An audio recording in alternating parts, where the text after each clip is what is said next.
Hey Taola, this video is brought to you by EasyBets. Click the link in the description to sign up and use code FANS50 to get a 50 Rand sign up bonus. Danko.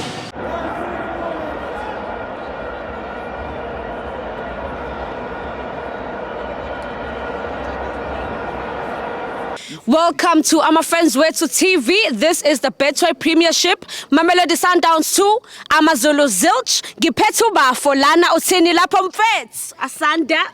Ugrand my sister. Ngiright bhuti wami. Hayi ngisaphila.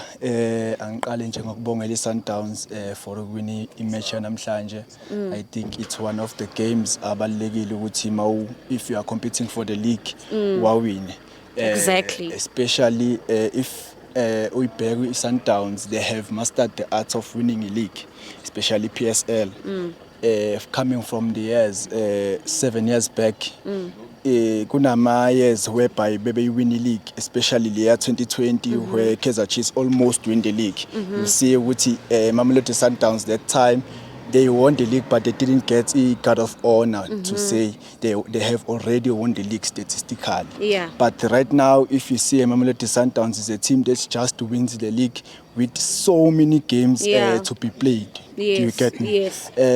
So I want to give credit also to Coach Miguel Cardoso.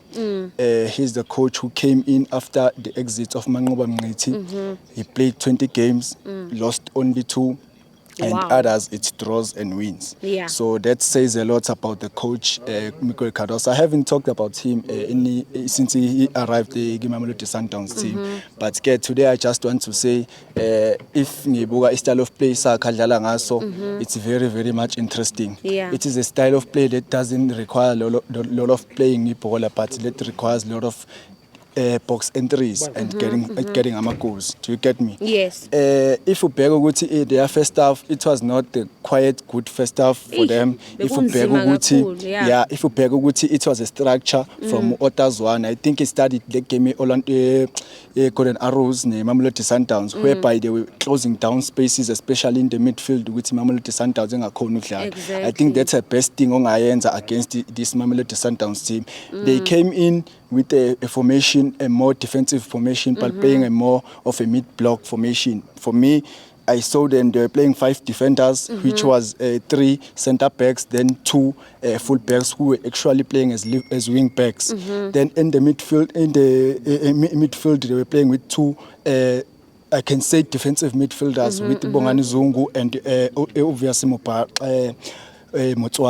Ben Motsware. Yes. Yeah. So these 2 players, they were the one who were responsible to release those passes, early passes, especially in the first half. If you see AmaZulu, Mamelodi Sundowns come to their half. When they come to their half, every time when they win the ball, they pass it in one of those 2 players. Then they play a cross or a pass straight to the striker, which is that guy, number 94, if I'm not mistaken. Yeah. He came from Chippa United, but he didn't get much of a ball, especially first half, because there were 2 defenders abehlele duze kwakhe, which is Suarez kanye no Grant Kekan. He didn't get much of a ball. He couldn't win those balls abebemphonsela wona, especially first half. So I think first half Otazwani, it was all about reading the game to see what Mamelodi Sundowns has to offer. Then after he can come up with a solution, because if you beg game awadlalile before this game, he uses more of young talents, about human.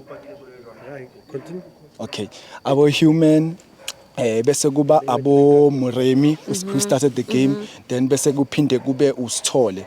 Those are young talents adlala i-attack line yamaZulu. But today he came with more of abo Pule Eckstein.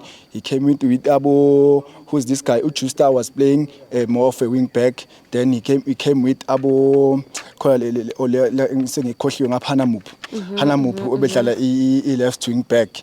So these players were the ones who were responsible to create ama chances for AmaZulu. If you every time when Bongani Zungu receives the ball, one player, it's either kuzoba Hanamup or it's either kuzoba Ujusta will run to center full back Mamelodi Sundowns. Then after they pass the ball straight to him. It was all the game plan first half. Do you get me? Then as for Mamelodi Sundowns, they realized that actually we were losing the game whereby we should have wrapped it the first half. Do you get me? Yeah. And by born okay, let us introduce this guy Usales. Yeah. Because Usales, for me, when he as a Mamelodi Sundowns, I thought he's more of a striker who's gonna score goals. But if you bear with ever since Miguel Cardoso was introduced, he realized this guy when he's playing deep, he's more dangerous. Yeah. So what's the same that okay, when I just build with the team, enjoy football, play with those pockets,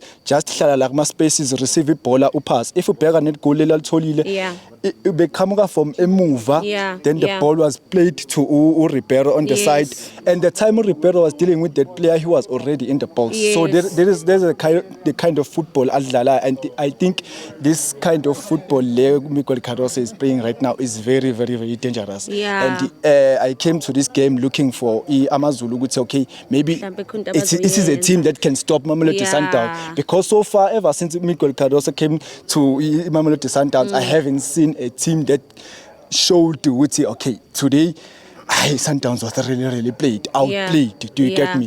They can be played maybe for a half, one half, then the other half they're gonna come back with another tactic. So I think for me, Miguel Cardoso knows exactly what he's doing. And if you are looking forward, I still ask myself, who's the coach of the season?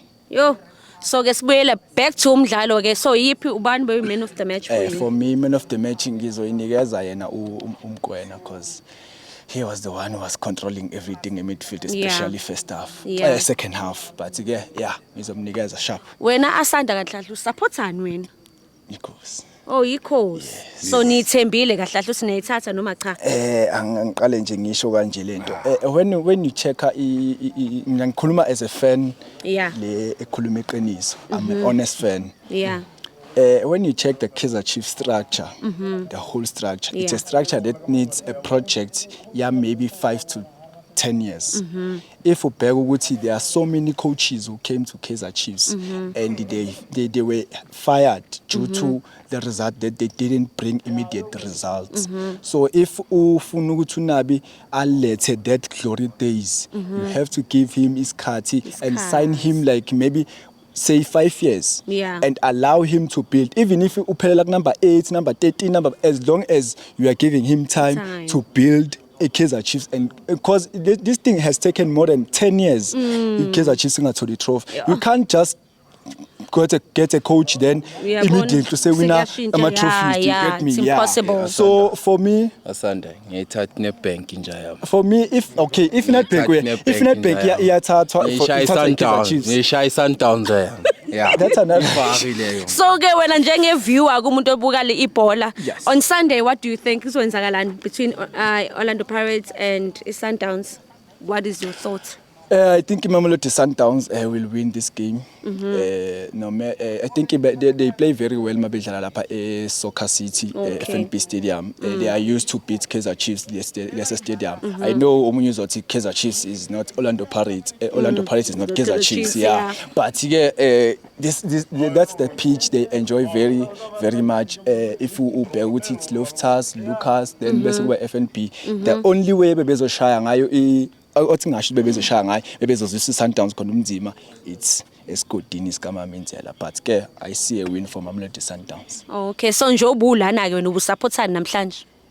I wanted Amazulu to win because I want more for competition. I want more for competition, especially in our league. Ukuthi singabe kuthiwa sekuthiwa si Farmers League. Yabo lelo gama libhlungu lelo whereby you know ukuthi a team is winning the league for 13 years. Ngiyangithola ukuthi uyazi every year it is given. If you can just bet ngemali ukuthi Sundowns will win the league ingakaqali, then you already know Sundowns will win the league. Yabo asifuni le nto lo sifuna more for competition. Especially if let's say Sundowns are winning the league, but can we say you win the league with maybe leading with 3 or 4 points? It was really, really tough. There was competition. So every time I'll always try with a team that is playing against these top teams.